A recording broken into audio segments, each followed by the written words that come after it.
What's good, people? Tech Jamo, Faith Bay in the back. She's got a new YouTube channel, actually. Make sure you check that out in the description section below.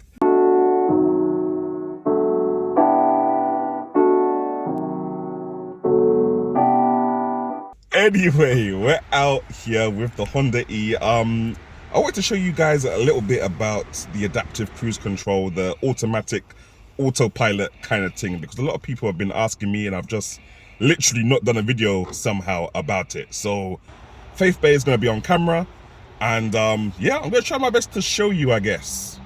Let's go. Right, so first up, let me just show you guys the instrument cluster. This is all the automatic autopilot driving buttons that you got on the car, fam. So everything apart from the automatic parking, which I've already done a video on, yeah, everything is here kind of thing. So you've got your limit button, which obviously, as you can tell, will limit your speed to whatever you set it to. You've got your lane assistance button, so that will keep you in lane, which I'm about to show you. You've got your distance regulator button. It's probably not called that, but for lack of a better description, it regulates the distance between you and the car in front. Got your hand warmer for the steering wheel thing, and this is the button that kind of turns it all on. So none of these buttons will work unless this button is engaged, and when it's engaged, it makes the miles per hour gauge speedometer a little bit smaller. Anyway, let me show you what's really good now. Alright, so first things first, people, I might as well show you the easiest assist that you've got on the car, and that is the lane assist. Now, as you know, in a normal car, when you're about to go out of your lane, it will come up with a little orange thing that says lane departure right there, yeah? Cool. Do that one more time? Let me just show you that again. Let me show you that again without crashing.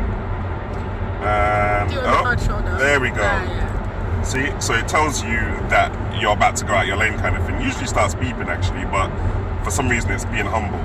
Now what you can do is you can press this button here, and once that's pressed, you've got two lines by the side of the car, and once they're green, it means that the car will keep its own lane. So I don't have to steer anymore because my car will steer for me and it will keep me in this lane no matter what happens. Now, with this mode, you only get this when you're doing more than 40 miles per hour. And I think even sometimes it's, let's say 45 miles per hour. Otherwise, if you're below 40 miles per hour, it will just shut off, it won't work. And it will also start beeping at you if you haven't touched the steering wheel in about 30 seconds, 45 seconds. So yeah, that's that mode. Just keeps you in the lane, and you can literally do whatever you want now. And the car, as you can see, mine is not steering. There's a car in front of me and we're just cool, we're just in lane. Done now. Now, as well as lane assist, you've got the cruise control, but it's not normal cruise control, it's adaptive cruise control, which means the cruise control is set by the speed you've set it at, but it's also affected by the cars that are in front of you. So for example, there's a car in front of me at the moment, I'm doing 44 miles per hour, but let's say I want to set the cruise control to 70 miles per hour. I'm going to set it to 70 right now. And even though I've set the cruise control to 70, it's only doing 43 miles per hour because the car in front of me is also doing around 42, 43 miles per hour. Now, if I switch lane, let me just wait until it looks clear. Not die. Yep. Right, I'm going to switch lane now.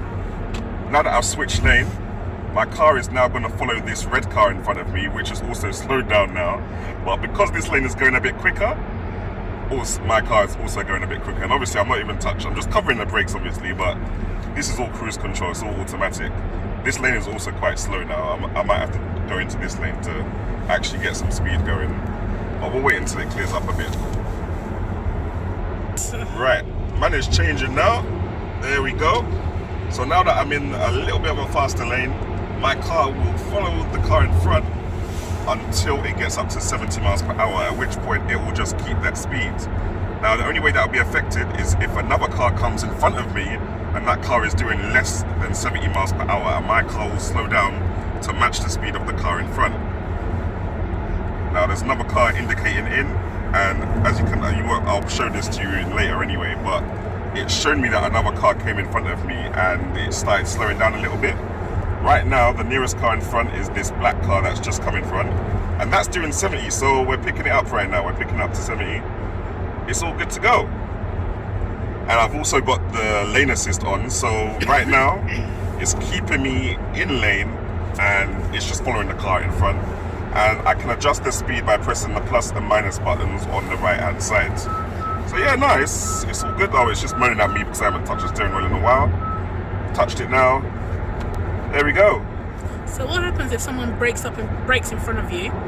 So if somebody breaks in front of me now, depending on what speed they're going, my car will slow down to match the speed. If they brake to a complete halt, my car will also brake to a complete halt, but in a safe manner that makes me just behind the car in front kind of thing.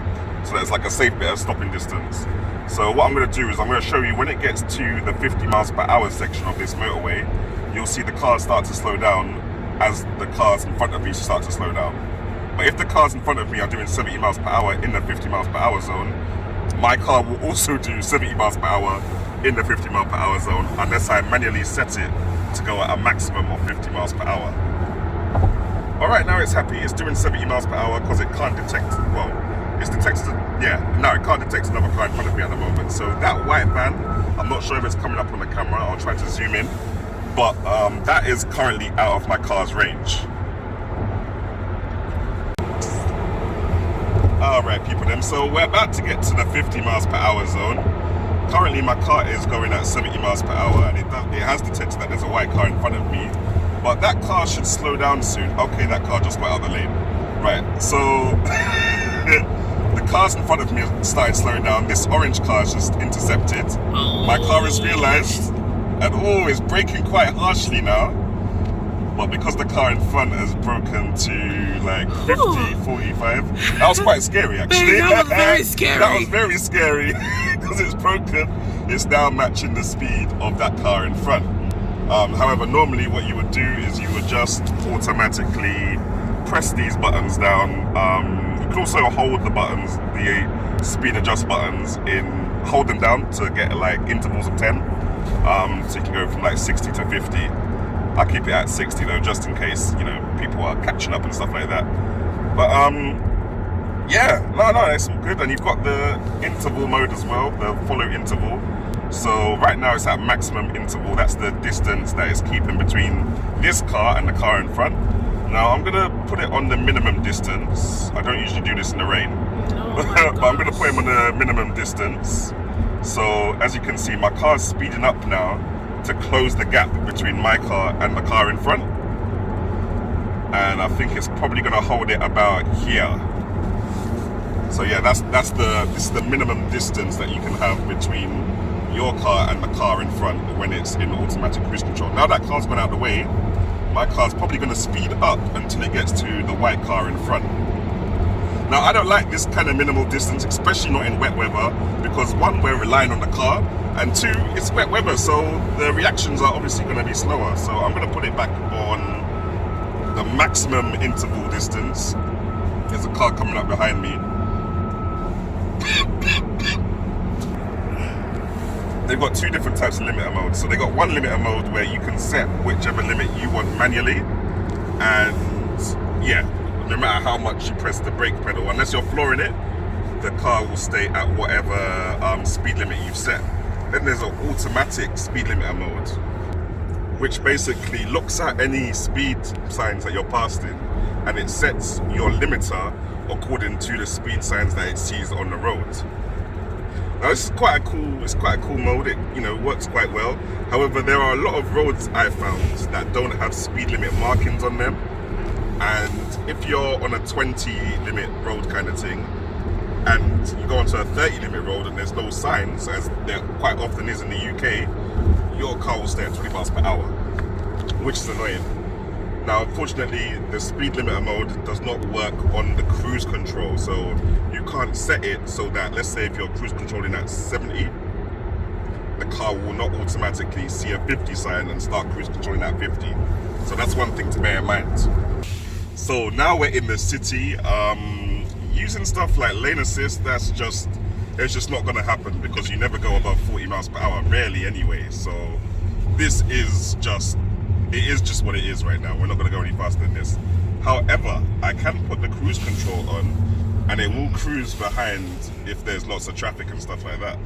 So for example, I'm going to get into this lane next to me, just for the culture. Well, it looks like I'm not going to get into this lane because this guy doesn't like me. There we go. There we go. Thank you for letting me in, kind sir.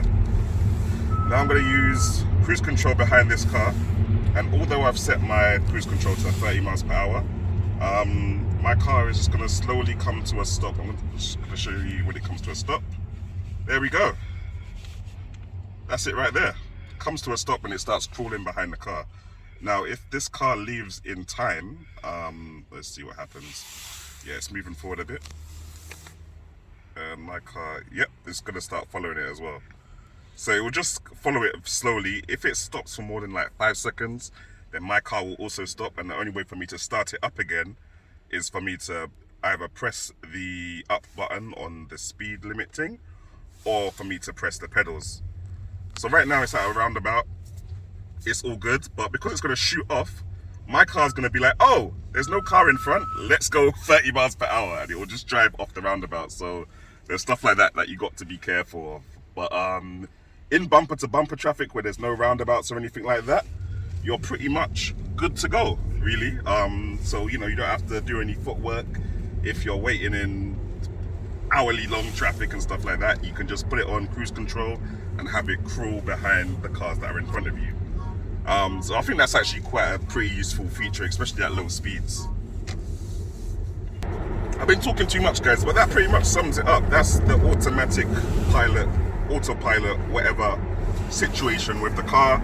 The combination of the cruise control and the lane assist gives you this kind of autopilot experience where you can just sit back, not worry. Okay, that's it, turn it off.